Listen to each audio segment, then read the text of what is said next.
Hello students, তোমরা যারা গৌরবঙ্গ ইউনিভার্সিটির আন্ডারে সেকেন্ড সেমিস্টারে ছাত্রছাত্রী আছো এবং তোমাদের ফিলোজফি সাবজেক্টটা এমডিসি কোর্স হিসেবে আছে, আজকের ক্লাসটা তোমাদের জন্য খুবই গুরুত্বপূর্ণ। আজকের ক্লাসে আলোচনা করব তোমাদের ফিলোজফি সাবজেক্টের 2 নম্বর ইউনিট থেকে একটি গুরুত্বপূর্ণ 10 মার্কের প্রশ্নোত্তর নিয়ে আলোচনা করব। তোমাদের প্রথমে একটা কথা বলে রাখি, দেখো, দর্শন সাবজেক্টে খুব একটা জটিল একটা সাবজেক্ট হলেও তোমাদের কিছু কিছু কনসেপ্ট বুঝে পড়ে তোমাদের আশা করি কনসেপ্টগুলো তোমাদের কিন্তু ক্লিয়ার হয়ে যাবে। আর আমি তোমাদের যে নোটসটা দেখাবো, এই নোটসটা মানে এই যে প্রশ্নটা আছে, দেখো কি আছে, মিলের 5টি পদ্ধতি সম্পর্কে সংক্ষেপে আলোচনা করো। এটা কিন্তু মোস্ট ইম্পর্টেন্ট, এই প্রশ্নটা তোমাদের পরীক্ষায় থাকবেই। দেখো, এটা মান 10-এর জন্য প্রথমে ইন্ট্রোডাকশন ভূমিকা দিতে হয়। জ্ঞান অর্জনের অন্যতম প্রধান পথ হল বৈজ্ঞানিক অনুসন্ধান। বিজ্ঞানের বিভিন্ন নিয়ম, সূত্র ও সিদ্ধান্ত নির্ভর করে পর্যবেক্ষণ ও বিশ্লেষণের উপর। ইংরেজ দার্শনিক জন স্টুয়ার্ট মিল তার বিখ্যাত গ্রন্থ এ সিস্টেম অফ লজিকে কারণ অনুসন্ধানের জন্য 5টি নিয়ম বা পদ্ধতির উল্লেখ করেন, যা মিলের কারণ অনুসন্ধান পদ্ধতি, যেটাকে বলা হয় মেথড অফ এক্সপেরিমেন্টাল ইনকোয়ারি। তারপরে এটা হচ্ছে কি বলতো, মিলের কারণ অনুসন্ধান পদ্ধতি নামে পরিচিত। এই 5টি পদ্ধতি আধুনিক বৈজ্ঞানিক চিন্তার ভিত্তি স্থাপন করে। দেখো, তোমাদের এই যে প্রশ্নের উত্তরটা এতটাই মানে সহজ, তোমরা এরকম সহজ প্রশ্ন তোমরা উপস্থাপন করলে পরে এক্সামিনার অনেক তোমাদের নাম্বার কিন্তু ভালো দেবে, ঠিক আছে।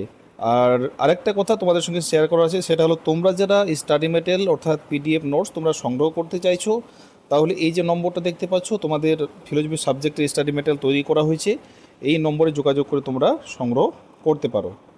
তারপর দেখো, অনবয়ী পদ্ধতি মেথড অফ অ্যাগ্রিমেন্ট। এই পদ্ধতির মূল ভিত্তি হলো যেসব ঘটনার মধ্যে একটি সাধারণ অবস্থা বা উপাদান বিদ্যমান থাকে, এই উপাদানই সম্ভবত ওই ঘটনার কারণ।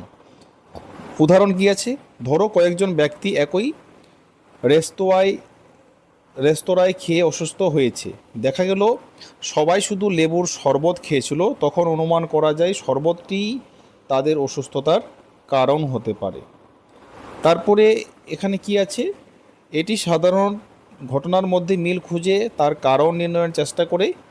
ব্যতিরেকি পদ্ধতি, এখানে যখন একটি ঘটনা ঘটে এবং অন্য ক্ষেত্রে না ঘটে আর উভয় ক্ষেত্রেই সব কিছু এক থাকলেও একটি মাত্র পার্থক্য থাকে, তাহলে সেই পার্থক্যই কারণ হিসেবে চিহ্নিত হয়।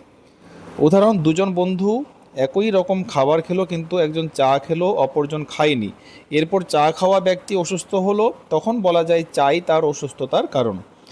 খুবই সহজ, একটু বুঝে পড়লে পরে তোমরা কিন্তু আশা করি পয়েন্টগুলো মানে অ্যান্সারগুলো করতে পারবে। এটি ব্যতিক্রমের উপর ভিত্তি করে কারণ নির্ধারণ করে।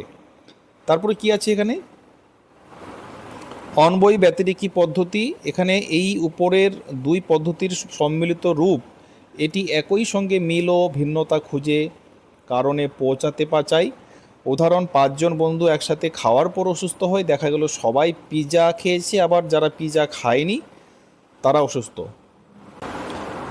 সুস্থ। এখানে মিল ও ব্যতিক্রম দুটোই দেখা যাচ্ছে, ফলে পিৎজাই কারণ হতে পারে। তারপরে এটি সবচেয়ে কার্যকর ও বিজ্ঞানসম্মত পদ্ধতি বলে ধরা হয়।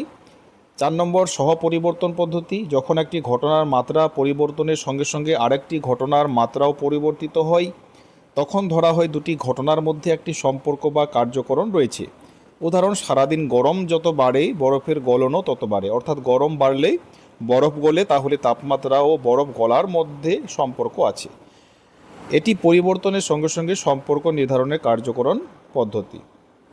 আশা করি তোমরা এটা মানে হুবহু লিখলে পরে তোমরা কিন্তু 10-এ 10 পাবে। পরিশেষ পদ্ধতি, যখন কোনো ঘটনার কিছু অংশের কারণ জানা যায় বা অবশিষ্ট অংশটি অন্য কোনো অজানা কারণের জন্য দায়ী, তখন ওই অজানা অংশকে পরিশেষ পদ্ধতির মাধ্যমে খুঁজে বের করা হয়।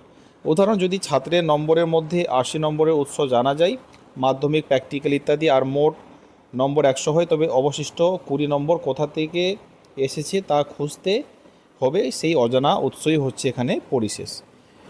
এটি বাদবাকি তথ্য বিশ্লেষণ করে কারণ নির্ণয় করে।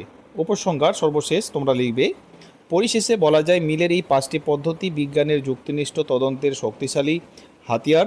প্রত্যেকটি পদ্ধতি কারণ নির্ধারণের একটি ধাপ বা কৌশল হিসেবে ব্যবহৃত হয়। যুক্তিনিষ্ঠ অনুসন্ধানের পথে মিলের পদ্ধতিগুলি একটি দীপ্তি বাতির মতো। শিক্ষার্থী থেকে শুরু করে বিজ্ঞানী সকলেই সত্য সন্ধানে এই পদ্ধতিগুলোকে অনুসরণ করে।